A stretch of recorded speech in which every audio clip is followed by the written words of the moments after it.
pessoas no espectro autista têm dificuldade em reconhecer emoções dos outros?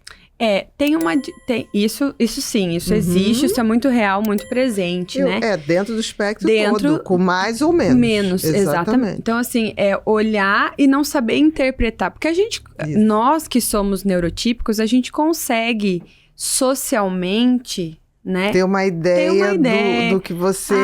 se você tá gostando daquilo, se você não tá gostando. Né? Então, tô conversando com uma pessoa, ela já faz uma cara meio... Você tá agradando, tá desagradando. Tu vê que, sabe, tu vai...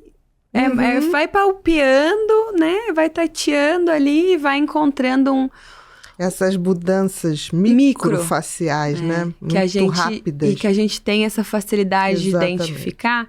Aqui não acontece. Então, vamos falar de crianças, né? Por exemplo, é aquela criança que não consegue entender o que está acontecendo, não consegue reconhecer quando o coleguinha fala alguma coisa, né? Tem a coisa da literalidade também, que é muito literal, e não consegue se relacionar, se conectar emocionalmente com muitas pessoas. Às vezes pode ser aquele autista que não gosta do abraço, do toque. Exatamente. Então, assim, essa dificuldade que é presente no autismo, a gente tem estudado, assim, né?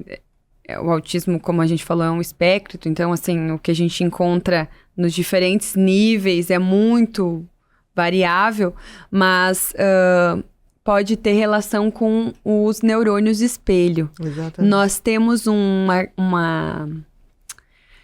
grupo de neurônios que a gente chama de neurônios espelho. E eles são muito fascinantes, assim, porque eles aprendem pela repetição do outro, né? E eles entram... espelhamento do outro. Por isso que se chama espelho, Exatamente. né? Então, assim, eu olhar no outro, eu reconhecer no outro, eu repetir o que o outro faz. Então, assim, se eu tô tomando esse chá e eu mapeio aqui os neurônios espelho da tua cabeça e você tá olhando tomar esse chá, é como se tivesse os mesmos neurônios ativados aí, do mesma circuitaria daqui, como se você também estivesse tomando chá. Exatamente. Então, ele aprende o que a gente chama de neurociência da observação do outro, né? Empatia. Exatamente. Então, assim, autistas têm muito essa dificuldade. E tem muitos estudos falando sobre o impacto da disfunção de neurônios espelho no autismo, por exemplo. Então, vê como a ciência ela vai tentando desvendar algumas coisas, né? Então, eu observei esse fenótipo, né? O que pode ser que está acontecendo para que eu observe essa característica? Então, é fascinante, é complexo, como a gente falou, principalmente falando de um espectro tão amplo, né? Mas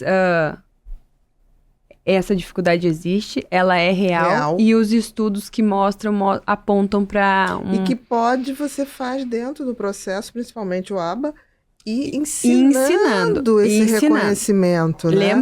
Lembrar, né, que todo cérebro aprende. Exatamente. Então, neuroatípicos aprendem. Muito. Né? Então, a gente precisa criar métodos que funcionem para diferentes... E que tenham comprovação científica. E que tenham comprovação, exatamente. Que é o caso do ABA. E esse é o problema da gente criar uma metodologia universal. Isso assim, vai funcionar... Não.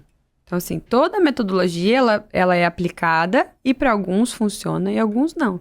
É um pouco frustrante. Mas tem que ter uma base científica para você tentar. Científica. Né? E pode ser frustrante também para os pais, né, Ana? Porque aí você tenta uma metodologia, tenta outra, não funciona, vai aqui, vai ali. Por isso que é tão importante você ter uma que funcione mais validada. Uma melhor comprovada. Melhor comprovada, exatamente.